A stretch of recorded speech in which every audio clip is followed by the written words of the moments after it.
क्या विष्णु का 10वां अवतार कल की अवतार जन्म ले चुका है?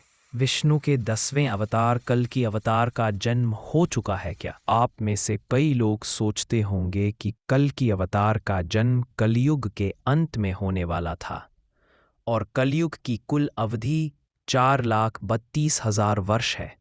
लेकिन क्या आप जानते हैं कि वास्तव में त्रेता युग और द्वापर युग की अवधि भी 12,96,000 और 8,64,000 वर्ष थी। लेकिन कई सबूतों से पता चला है कि द्वापर युग 5,000 साल पुराना है और त्रेता युग 7,000 साल पुराना, जिसका मतलब है कि युग सिर्फ कुछ हजार सालों में खत्म हो रहे हैं।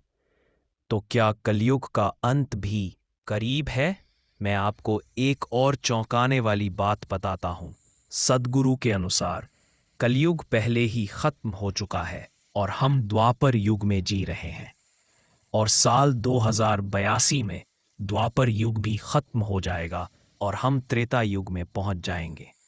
इस वीडियो में हम उन सभी स्रोतों से जानने की कोशिश करेंगे जो मुझे रिसर्च के दौरान मिले। सबसे पहले सद्गुरु से शुरुआत करते हैं। उनके अनुसार कलयुग कुछ हजार साल पहले ही समाप्त हो चुका है और हम द्वापर युग में जी रहे हैं। तो अभी हम त्रेता युग की ओर बढ़ रहे हैं, जो दूसरा सबसे अच्छा समय है। जब मैंने इस पर कुछ रिसर्च की तो मैं भी चौंक गया, क्योंकि मुझे दो ऐसी चीज़ें मिली जो सद्गुरु के सिद्धांत को साबित करती हैं। उनमें से पहली और सबसे महत्वपूर्ण है वेद। अगर हम वेदों में देखें तो युगों की कुल अवधि लगभग 12,000 वर्ष बताई गई है, जिसमें से कलयुग केवल 1200 वर्ष का है और इसके अनुसार कलयुग पहले ही समाप्त हो चुका है। अब दूसरी चीज़ जो इसका समर्थन करती है वह परमहंस योगानंद के गुरु श्री युक्तेश्वर जी की किताब द होली साइंस, जिसमें वे लिखते हैं कि युगों की कुल अवधि 12,000 वर्ष है, लेकिन युग का चक्र 24,000 वर्ष का है। इसे ऐसे समझें कि पहले हम सतयुग से कलयुग की ओर आते हैं, फिर हम कलयुग से वापस सतयुग की ओर जाते हैं।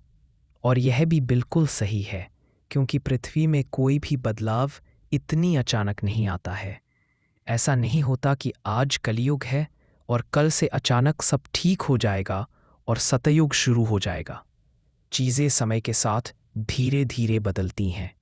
अगर हम इसे वैज्ञानिक दृष्टिकोण से देखें तो हमारी पृथ्वी का अक्ष हर 24,000 साल में एक पूरा चक्कर लगाता है, जिसके कारण लगभग हर 24,000 साल में हर मौसम बिल्कुल उसी तरह दोहराता है। और प्राचीन ग्रीस की किताबों में भी 24,000 साल का एक परिपूर्ण वर्ष माना गया है। और अगर हम इसके अनुसार दो कलयुगों को एक के बाद एक रखें तो कलयुग की कुल अवधि लगभग 2,2500 वर्ष होती है, जिसका मतलब फिर लेकिन थोड़ा और रिसर्च करने पर मुझे दो चीज़ें ऐसी भी मिली जो इसे पूरी तरह से गलत साबित करती है, और वह है पुराण और श्रीमद् भगवद गीता। क्योंकि पुराणों में दिव्य वर्ष की अवधारणा है, जिसका मतलब है कि वेदों में युगों की जो अवधि 12,000 वर्ष बताई गई है वह असल में 12,000 दिव्य वर्ष है। इसे मानव वर्षों में बदलने के लिए हमें इसमें 360 का गुणा करना होगा। अब अगर हम कलयुग जो 12,000 वर्ष का बताया गया है में 360 का गुणा करें तो यह कुल 4,32,000 वर्ष आता है। और अगर हम यह मान लें कि दो कलयुग एक के बाद एक आते हैं तो कलयुग की अवधि 8,64,000 वर्ष होगी। दूसरी बात जो इसे गलत साबित करती है वह है कल्कि पुराण और श्रीमद् भगवद गीता।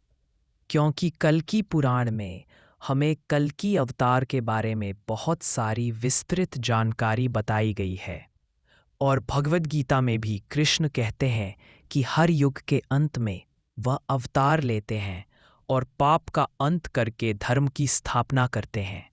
और क्योंकि कल्कि अवतार अभी तक नहीं आए हैं, इसका मतलब हम मान सकते हैं कि कलियुग का अंत अभी तक नहीं हुआ है। तो आखिर यह कलियुग कब समाप्त होगा?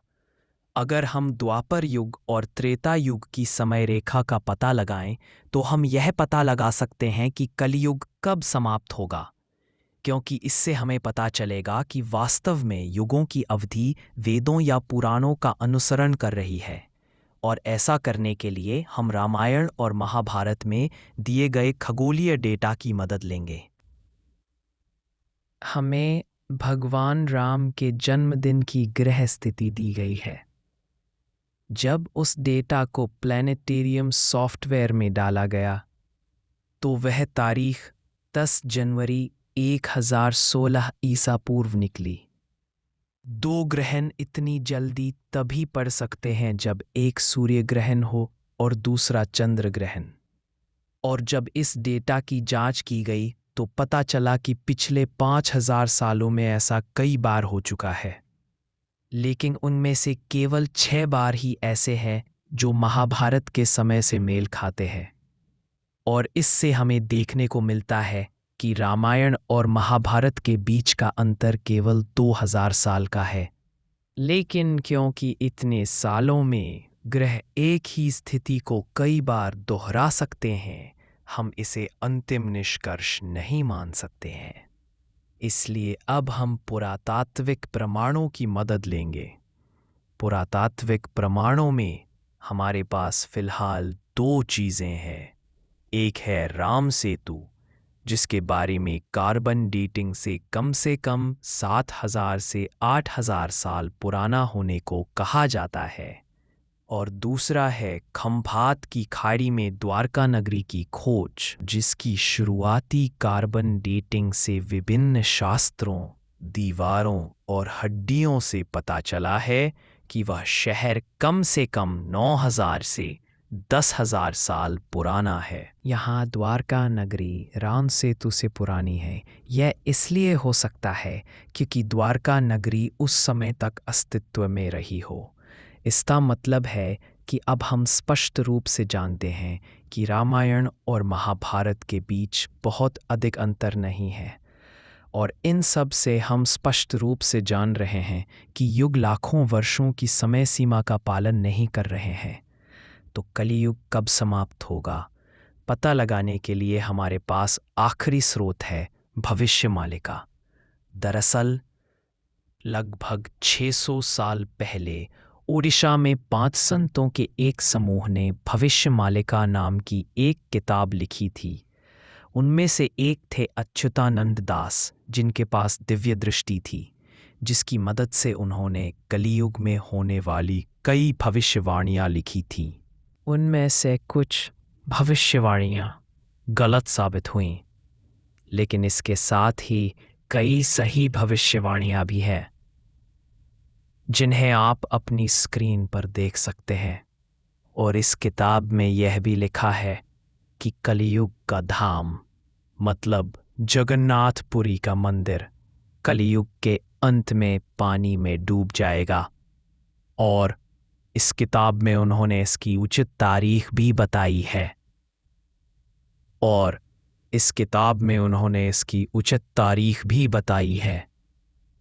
देन तेरा देरी बुलपुरा और मलखोदी मंदिर, इस किताब में उन्होंने इसकी उचित तारीख भी बताई है। और इस किताब में उन्होंने इसकी उचित तारीख भी बताई है कि यह सब साल, और चूंकि जगन्नाथपुरी कलियुग का धाम है, इसलिए इस किताब को पूरी तरह से नज़रअंदाज नहीं किया जा सकता है। जगन्नाथपुरी के 4 धामों में से एक होने के साथ साथ यह जगह बहुत महत्वपूर्ण भी है, क्योंकि महाभारत में हम देखते हैं कि कृष्ण के मानव रूप की मृत्यु के बाद जब उनके शरीर को जलाया गया तो उनका पूरा शरीर जल गया, लेकिन उनका दिल नहीं जला।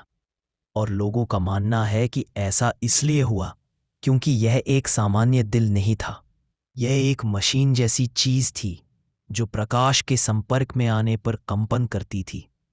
और वह चीज जगन्नाथपुरी की मुख्य मूर्ति की लकड़ी की मूर्ति के अंदर रखी गई है। और हर 12 साल में पूरे पुरी की बिजली काट दी जाती है और उस दिल को भगवान जगन्नाथ की पुरानी मूर्ति से नई मूर्ति में स्थानांतरित कर दिया जाता है, क्योंकि समय के साथ वह चीज लकड़ी की मूर्ति को खराब कर देती है। तो इस वीडियो में बताए गए सभी तथ्यों और सबूतों के अनुसार हम पहला निष्कर्ष ये निकाल सकते हैं कि कलयुग अभी ख़त्म नहीं हुआ है। और दूसरा निष्कर्ष हम ये निकाल सकते हैं कि कलयुग का अंत 4,32,000 साल बाद नहीं होगा, बल्कि ये बहुत जल्द होगा। कलयुग कब समाप्त होगा, इसके सटीक समय का हमें कोई प्रमाण नहीं मिला है, लेकिन अगर हम भविष्यमालिका किताब को देखें तो उसके अनुसार कलयुग 2025 तक समाप्त होने जा रहा है।